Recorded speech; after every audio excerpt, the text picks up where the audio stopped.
Barbara Paloy, one of the yoga teachers at the YMCA in Greenfield. I'm coming to you today from my home yoga and meditation practice space. This 25-minute sequence can be used as a standalone practice, or it can be used as a warm-up for one of the yoga vinyasas or the yoga flows that I'll be uploading to the WISE YouTube channel in the coming days. It is a practice that opens up all the joints, the big joints, the small joints, all the muscle groups, and it moves the spine in all directions. So it's a nice, balanced, gentle to moderate practice. I'll be offering modifications for the poses as we go through the practice. Anything that doesn't feel right in your body, don't push yourself. Just wait for the next pose. Before we begin, we'll take a few minutes to set up. If you have a yoga or a Pilates mat, that's ideal, but not required. And you'll need two props. One is a yoga strap or yoga belt. If you don't have one, you can use a bathrobe tie or any other piece of cloth or leather that's about 6 feet, at least 6 feet long. The other prop is a yoga blanket, one of these cotton yoga blankets. If you don't have a yoga blanket, a bath towel or beach towel is a really good substitute. It should be something firm, not something that's plush and soft. So find a place where you'll be uninterrupted for the next 25 minutes. Gather up your props, put the video on pause, and we'll begin our practice.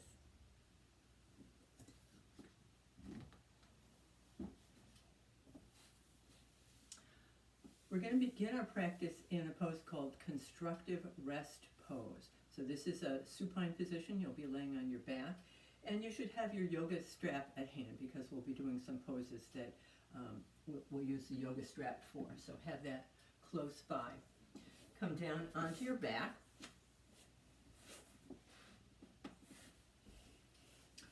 And bring your feet a little bit wider than your hips, and bring your knees together. So your knees are leaning against each other, and they're holding your legs up. So you don't have to engage the muscles in your legs to hold yourself up. Interlace your fingers. Bring them behind the base of your skull. Lift the head up, and release it back down so that your chin is level, not pointed up at the ceiling. So your nervous system can relax. Bring the arms out to the sides, palms facing up. Close your eyes if that's comfortable for you, or soften your gaze if you prefer not to close the eyes. And let yourself arrive for your practice, beginning by noticing the sensations of the place you're practicing in. I usually begin with the sounds. My practice space has lots of unusual noises from my heating system. Sounds coming from inside your practice space, outside the practice space. Maybe sounds from inside your body. Just experience the sounds as sensation. Try not to attach a meaning or a storyline to the sounds.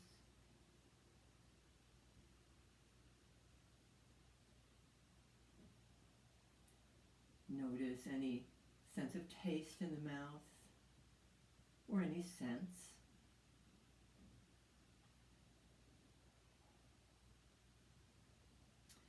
And then bring your attention to the places where your body is touching a surface. The feet, the knees, back of the hips, shoulder blades, back of the head, arms, backs of the hands. And see if you can soften just a little bit more into these places where you're supported. Notice any sensations on the skin, the temperature of the room you're practicing in. Maybe there are air currents moving that are moving across your skin where it's exposed.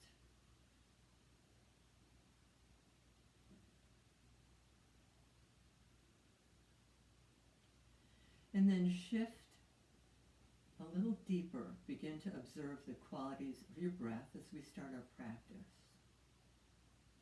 Notice the rhythm and pace of the breath,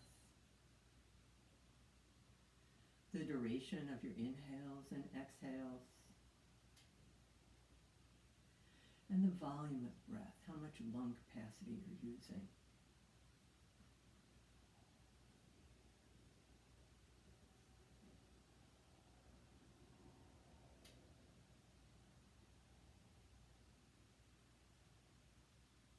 Then bring your awareness back to the body again, back to the sensations of touch where your body's supported.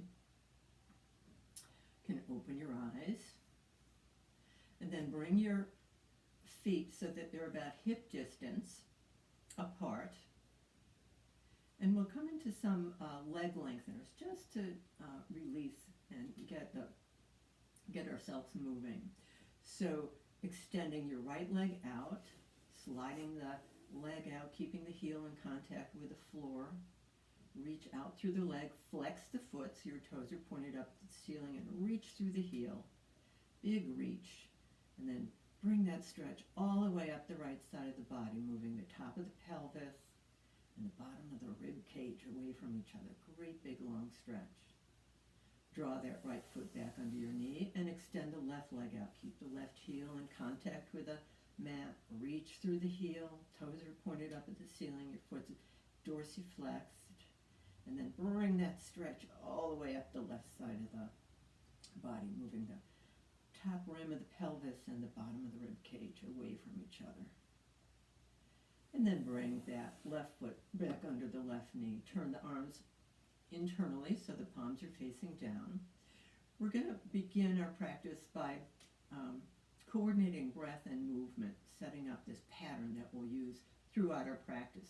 So as we inhale, we expand away from the center of the body, and as we exhale, we come back toward the center of the body.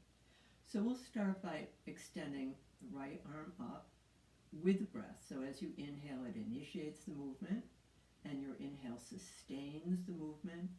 Arm comes up, reach away. Your fingers may or may not come to the floor. Again, keep the range within your comfort zone. Exhale, bringing the arm down. Inhale, the left arm comes up, sustaining the movement with the duration of your inhale, and then as the inhale changes to the exhale, bringing that left arm down. One more time on each side. Inhale, the right arm comes up, reaching up, lengthening up. Exhale, the right arm comes down. Slowly, as if you're moving through water. Inhale, the left arm comes up. Exhale, the left arm comes down. This time we'll bring both arms up with the inhale. Inhale, extend both arms up. Reaching, this nice symmetrical movement. Exhale, both arms come down. Inhale, arms reach up. Exhale, both arms come down. So this is a homologous movement. An option to get some more warm up in the shoulders, to bring the shoulder through a greater range of motion.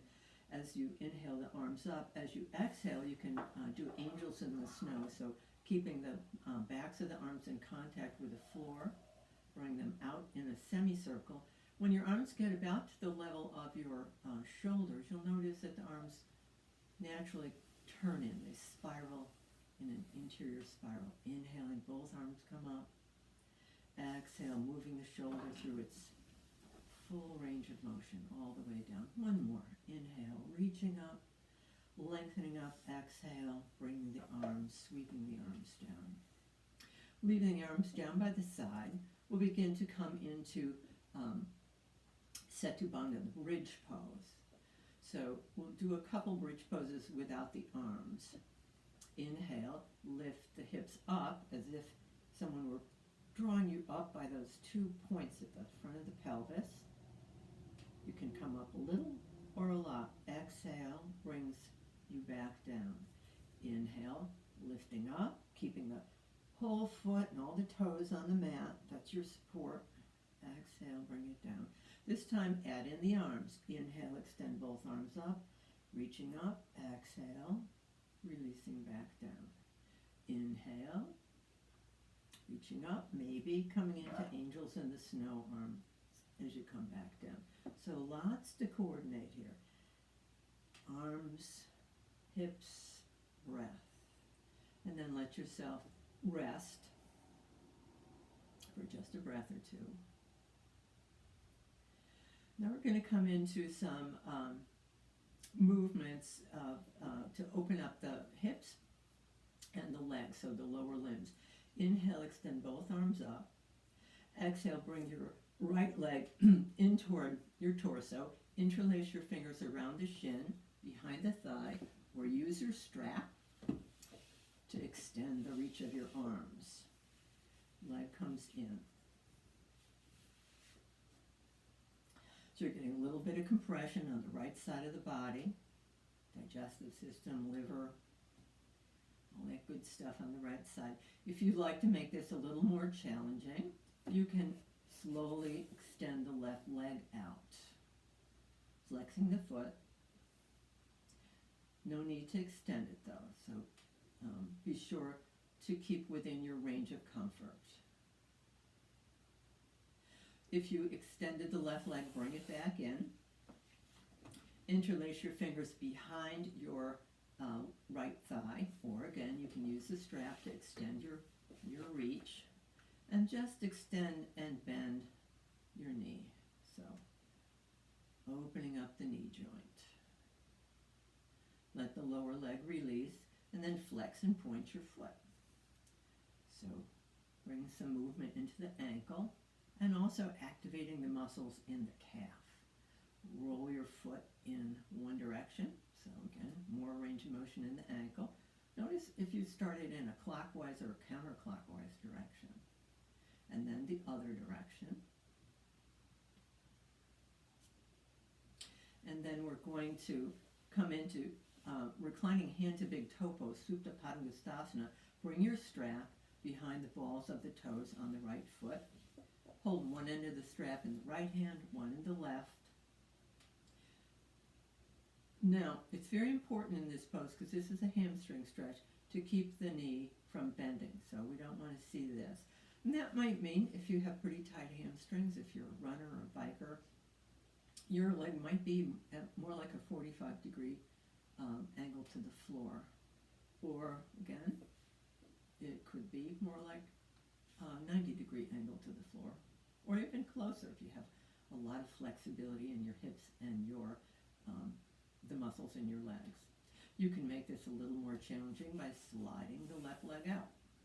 And notice the minute I do that, my right leg gets a little bit closer to the floor.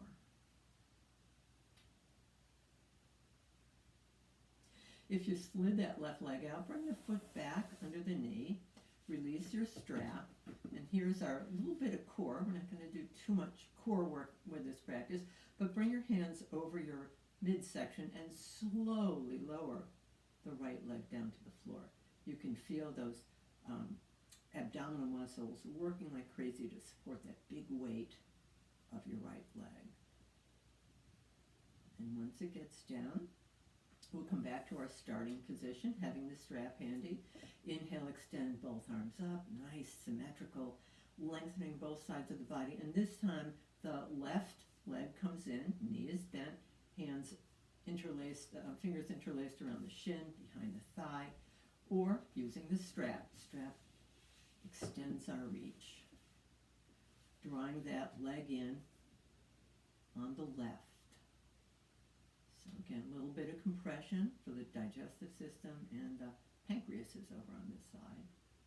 And if you'd like to make this a little bit more intense, you can slide the right leg out, flexing the foot. So you're deeply flexing the left side and coming into a big extension of the hip on the right.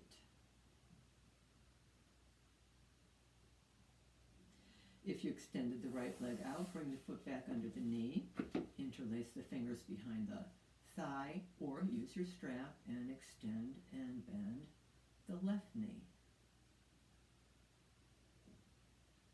So we can think about movement as lubricating the joints with synovial fluid. Almost all the joints in the body are synovial joints. There are a few that aren't, but the knee certainly is. And then let the lower leg release and point and flex the foot, so you're activating the calf muscles, lubricating the ankle, and then circle the foot in one direction.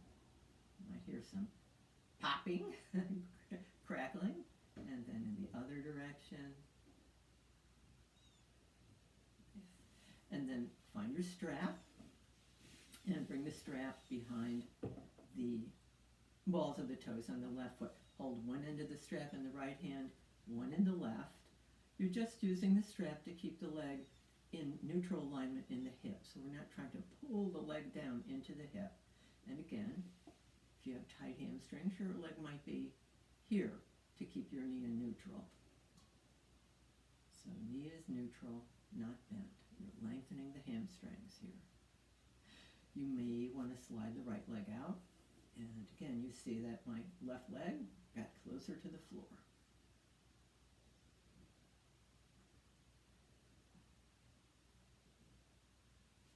Bring the right foot back. Release the strap up, put the strap off to the side. Again, hands over your midsection, slowly, slowly, slowly, slowly, lowering the left leg down to the floor. And once the left leg gets down, slide the right leg out too. And then take a little peek and see if you're symmetrical on the mat. Bring the feet back up under your knees, and we're going to come into the figure 4 stretch. So this is a hip opener. It can be very intense. Our hips and our shoulders tend to be quite tight and almost always tighter on one side than the other. So we'll start with the left leg. I'm going to bring the left ankle across the lower part of the right thigh, flexing the foot so that we're protecting the knee. We're engaging the muscles around the knee when we do this. So this may already feel like a pretty intense stretch, or you might want to take this deeper by picking up the right foot and bringing the right leg in toward the torso, interlacing fingers behind the thigh, around the shin, or using the strap to extend your reach.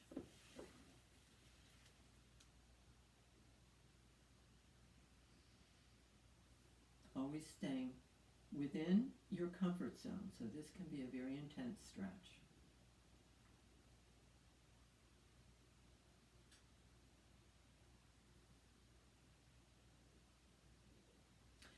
This is a great preparation for the pigeon pose, or it's a good alternative for the pigeon pose if it's not appropriate for you to have weight on your knee.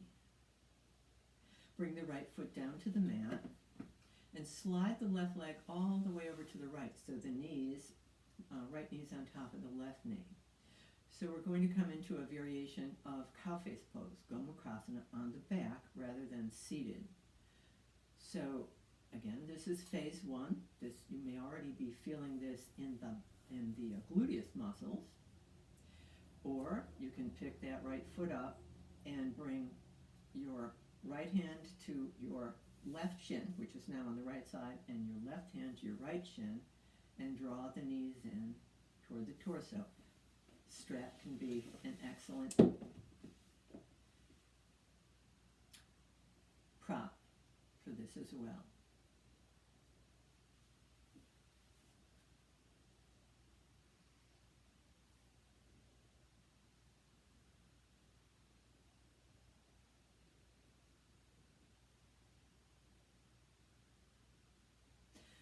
Let the legs come back to the mat and unwind them.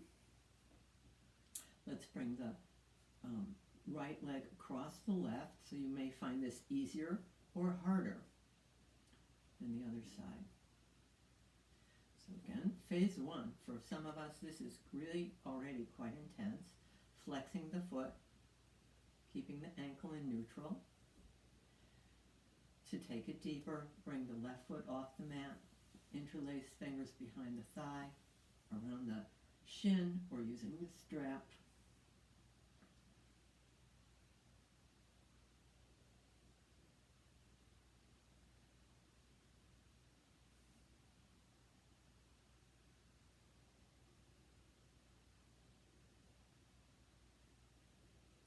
Releasing the leg down to the floor.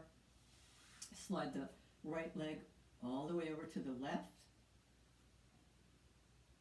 phase 1, phase 2.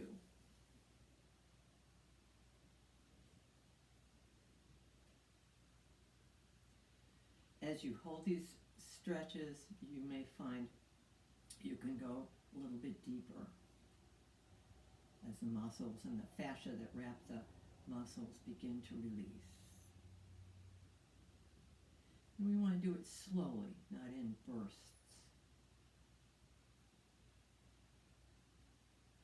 Release the legs back to the floor and slide the legs out one at a time. Again, take your feet down and see if you're symmetrical. Bring the feet under the knees. We're going to transition to hands and knees. So bring yourself over onto one side. Use the hands to give you a push up. And come on up to hands and knees. When you're on hands and knees, you may find that you need some padding under your knees. So this is where your yoga blanket or your towel comes in really handy. So you can open this up for a little more padding for your knees. Bring your hands forward of your shoulders. Fan out your fingers. So you'll notice that the angle of your hand to your forearm is not 90 degrees. That wrist is not meant to bend at that angle, so it's much less acute. If having your hand flat on the mat is not comfortable for you, you can roll your mat up, make a little wedge. So you see now that the angle between my hand and my forearm is even larger. Another option is to come onto your fists. So many options for people who have problems with wrist sensitivity in the wrists. So fanning out the fingers and bring a little bit of a cupping into the hands so that you're not flattening out the very delicate joints in the fingers. You want to have some, don't want to be putting pressure on the fingers. We're going to come into cat and dog. So a flexion, that's the cat, the angry cat, and the extension, the back bend, the happy dog. And we're going to try and isolate this movement in the spine. So we're not going to be pushing from the hands and shins. We're going to be initiating the movement from the spine. So we'll start out with a cat, dropping the tail and letting the curve roll all the way up to the crown of the head. As you inhale, lift the tail and come into the dog. Exhale, drop the tail. Inhale, coming into the dog. Exhale, into the cat. One more time, into the dog. And then bring the spine back to neutral. Make sure you keep the tone in the front of the body so you're not hanging on your shoulders. We're going to bring the spine into a neutral forward bend in between these movements of the spine. So we have two options here. The first is a classic extended child. You're going to push from your hands all the way to your tail. If that much bending of the knees or the hips is not appropriate for you, you can slide the hands forward and come into the puppy stretch. So two options for your neutral back bend.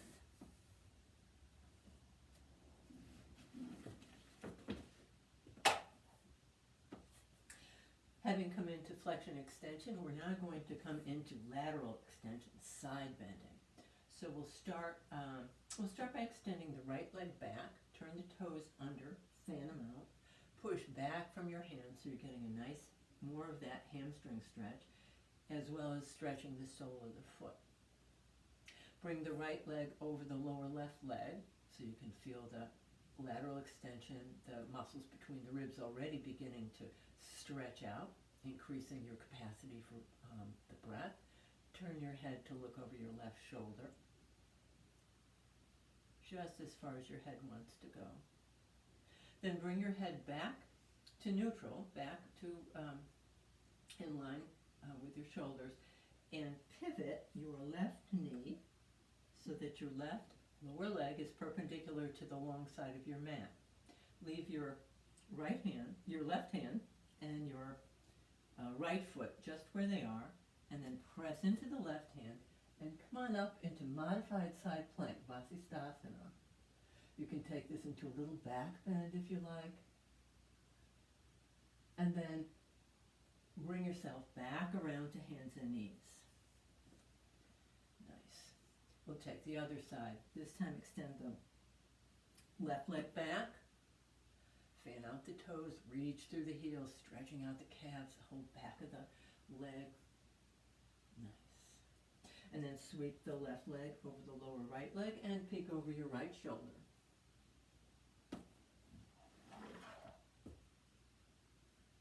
Bring the head back and pivot on your right knee. Here we go. Drop the weight into your right hand. Give yourself a push. Up you come. Modified side plank, Vasisthasana. And maybe you'll lengthen the head and the tail away from each other and come into the back bend. Coming back to hands and knees, and then either gliding backward into the puppy, into the extended child, or sliding forward into the puppy.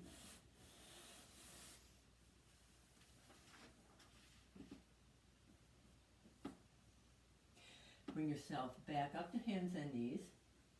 We're going to transition either through downward facing dog, if you're familiar with downward facing dog, or you can come up to hands and knees by coming up onto one knee and giving yourself a little push up to standing. Otherwise, downward facing dog, from hands and knees, giving yourself a push from your hands to your tail, coming back into the downward facing dog, reaching the shoulder blades toward your waist, and then walking the feet up to the hands. And then inhale, come all the way up and down. Nice. Coming into Tadasana, feet are hip distance apart. That's the distance of your hip joint, not the outside of your hips. And the outer edges of the feet are parallel to each other, not the inner edges of the feet. Let's lift up all the toes. Fan them out nice and wide. And then just bring the big toes down. Let the other 8 toes stay up. And then lift them all up again, spread them out. Bring all the toes except the big toes down. Lift all the toes up. And then let the toes come down one at a time from the pinkies to the big toes. Nice. Okay. We're going to get a little more energy going here with a breath of joy. So breath of joy is 3 inhales and an exhale with a little bit of a forward bend. So it's inhale with arms, inhale out to the sides, inhale forward, big exhale, inhale, inhale, inhale, inhale, inhale, inhale, one more, inhale, inhale, inhale, nice, okay. Coming into a little bit of a warm-up for the arms and the upper limbs. Check out your stance and see if you went off, if your feet got a little wonky there. Roll the shoulders back from the shoulders and shoulder blades. So not from the elbows, but from the shoulders and the shoulder blades. We did some nice warm-ups in our bridge pose. And then roll one up and one down. Again, from the shoulders, not the shoulder blades. Let the arms shake out. And then bring the outer edges of the lower arms together, forearms together, and open up. Bring your awareness around to the back of the body. Notice what's going on with your shoulder blades when you do this. Arms come together, shoulder blades move apart and up. Arms move apart, shoulder blades move down and close to each other. So really building some nice movement with the shoulder blades so that we've got our full range of motion in the arms and shoulders. Keep with this opening and closing of the arms, or you can come into eagle arms, Garudasana arm, bringing the right elbow under the left, hands to the shoulders, or wrapping the arms into the eagle arms. Shoulder blades moving way far apart in Garudasana. Release the arms. Bring the backs of the hands together like the eagle spreading its wings, and then bring the left elbow under the right, hands to the shoulders, or wrapping the arms. Release the arms again. Sweep the hands out. As the hands come together, interlace the fingers. Roll the wrists. Might hear some crackling there as well. Take a look at your fingers and re-interlace your fingers with the other thumb and index finger on top, and roll your wrists in the other direction. So it's probably going to be a lot more mentally challenging to do this. Nice. Make a fist, open up the fingers so we're not bearing weight, so we can really stretch out the finger joints without bearing weight. Nice. And then bring the outside edges of the little fingers and palm together. Turn the fingers inside out. Let the arms rise up. Again, outer edges together. One more time. Bring the hands, the wrists, the elbows, and shoulders all together. Nice. Okay, a standing twist. Bring the feet wider than hip distance. So we've come into forward bending, backward bending, side bending. Now we're coming into rotation. So give yourself a push with your foot. Notice my heel's coming up so that my knee is tracking over my second and third toes. I'm not twisting through the knee. I'm twisting through the whole body. Bring this into the spine.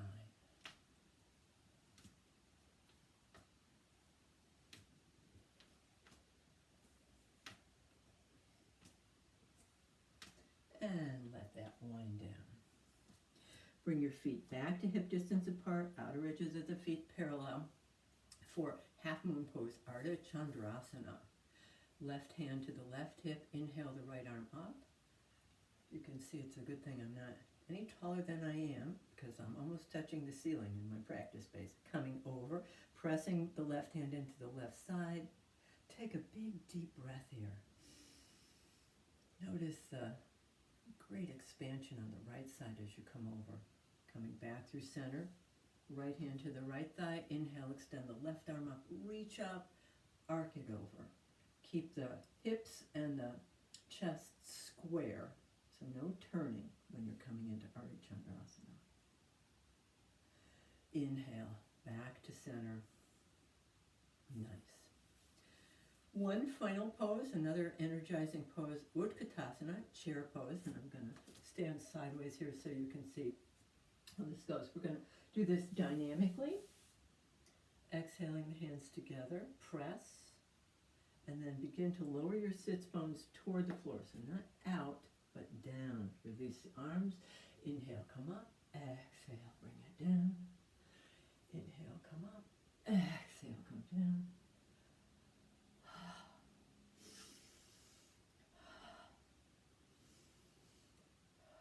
And this time when we come into Utkatasana, we're going to sweep the arms up and around, hook the thumbs, and then press up. Release the arms, back to Tadasana. Soften your gaze or even close your eyes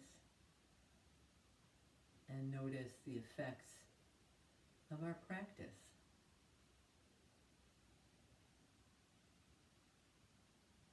Let's bring our hands together in Anjali Mudra.